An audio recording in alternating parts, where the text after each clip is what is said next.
Welcome to our YouTube channel, Tuition Home Coaching Center. Please subscribe to our channel to get more videos like this. Thank you all. আসসালামু আলাইকুম প্রিয় শিক্ষার্থীরা, তোমরা সকলে কেমন আছো? আশা করছি সকলেই খুব ভালো আছো। আজ আমরা দেখব নবম শ্রেণীর জীবন ও জীবিকা বিষয়ের পৃষ্ঠা 47 এর সমাধান। তোমরা যারা এখনো আমার চ্যানেলটি সাবস্ক্রাইব করোনি তারা চ্যানেলটি সাবস্ক্রাইব করে নিও, তাহলে পরবর্তী পড়াগুলো তোমরা সবার আগে এই চ্যানেলে একসাথে পেয়ে যাবে। আর পূর্ববর্তী পড়াগুলোর প্রয়োজন হলে তোমরা চ্যানেলের প্লেলিস্টে সেই পড়াগুলো দেখে নিতে পারো।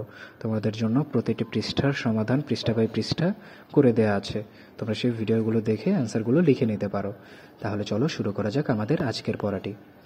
আমাদের 47 পৃষ্ঠার প্রথমেই দেখো বলা আছে সমস্যার সমাধানে দলগত উদ্যোগ। একটি কার্যক্রম পরিকল্পনা থেকে বাস্তবায়ন পর্যন্ত সম্পন্ন করতে প্রয়োজনীয় একটি শক্তিশালী দল। একা কাজ করলে অনেক ক্ষেত্রে পরিকল্পনা বাস্তবায়ন করা দুরূহ হয়ে পড়ে, তাই দলের জন্য উপযুক্ত সদস্য নির্বাচন করা খুবই জরুরি। কোনো একটি সমস্যার উদ্ভাবনী সমাধান করতে হলে দলের সবাইকে সেই সমাধানে অবশ্যই ঐকমত্য পোষণ করতে হবে। দলের সবার বিশ্বাস স্থাপনে প্রয়োজন যে আমরা যে কাজটি শুরু করতে যাচ্ছি তার মাধ্যমে সমস্যাটি সমাধান করা সম্ভব। মনে রাখতে হবে দলের সবার ভূমিকা হয়তো সমান থাকে না। কেউ প্রধান পরিকল্পনাকারী, কেউ বাস্তবায়নকারী, কেউ প্রচারকারী, কেউ সূক্ষ্ম কারিগরি কাজে সহায়তাকারী হিসেবে কাজ করে। এভাবেই দলের সব ধরনের ভূমিকা পালন করার জন্য কোনো না কোনো সদস্য থাকা প্রয়োজন। কতজন সদস্য হলে খুব ভালো দল হবে তার কোনো নির্দিষ্ট মাপকাঠি নেই, তবে শুধু তাদেরই দলে নেওয়া উচিত যাদের এই ধরনের সামাজিক উদ্যোগ বাস্তবায়নের দারুণ আগ্রহ আছে, সংশ্লিষ্ট কাজে উৎসাহী এবং প্রয়োজন অনুযায়ী সময় দিতে পারবে। আমাদের নির্বাচিত সমস্যাটি সমাধানের উদ্দেশ্যে এবার আমাদের দলের জন্য 2.7 এই ছকটি পূরণ করি। ছক 2.7 আমাদের দলের সদস্যদের নাম ও কর্মপরিধি। এখানে দেখো আমি দলের সদস্যদের নাম দিয়ে দিয়েছি, তোমরা তোমাদের দলের সদস্যদের নামগুলো দিয়ে দিবে। এখন একে একে যে কাজে পারদর্শী এবং তার জন্য নির্ধারিত কাজ সেই সমাধানগুলো দেখে নিই আমরা। প্রথমেই সেজুতি, যে কাজে পারদর্শী। ব্যবস্থাপনা, নির্ধারিত কাজ, পরিকল্পনা অনুযায়ী কাজ হচ্ছে কিনা তা তদারকি করা এবং উদ্যোগ বাস্তবায়নে কখন কি করতে হবে তা নির্ধারণ করা। সায়মা, যে কাজে পারদর্শী। যোগাযোগ ও প্রচারণা, তার জন্য নির্ধারিত কাজ বিভিন্ন বেসরকারি সংস্থার অনুদান বা সরকারি সাহায্য কিংবা অনুদান প্রদানকারীদের সাথে যোগাযোগ এবং সাহায্যের জন্য প্রচারণা।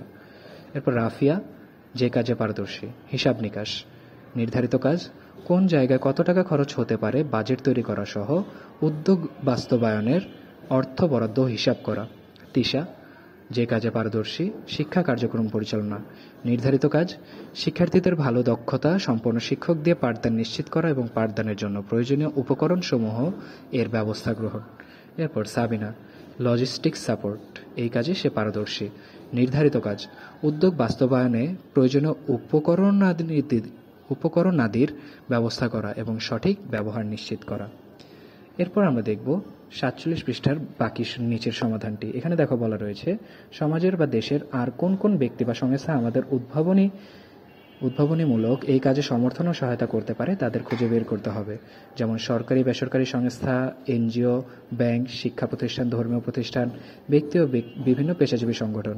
পাশাপাশি যদি সামাজিক উদ্যোগটি বাস্তবায়নে কোনো পণ্য বা সেবা উৎপাদনের প্রয়োজন হয় তাহলে সেসব পণ্য বা সেবা উৎপাদনকারী প্রতিষ্ঠান, বিক্রেতা ও প্রচার মাধ্যমগুলোকেও সমর্থক বা সহযোগী হিসেবে গণ্য করতে হবে। এখানে সহযোগী ব্যক্তি, সংস্থা, প্রতিষ্ঠানের নামের তালিকা, এই ছকটি তোমাদের পূরণ করতে হবে। এই ছকে দেখো আমরা লিখেছি ইউনিসেফ বাংলাদেশ, ব্রাক বাংলাদেশ, সমাজসেবা অধিদপ্তর, NGO, local education and economic development organization ইত্যাদি। তাহলে শিক্ষার্থীরা আমরা দেখে নিলাম নবম শ্রেণীর জীবন জীবিকা বইয়ের পৃষ্ঠা 47-এর সমাধানটি। পরবর্তী পৃষ্ঠার সমাধানগুলো পেতে চ্যানেলটি সাবস্ক্রাইব করে আমাদের সাথেই থাকো। ধন্যবাদ সকলকে।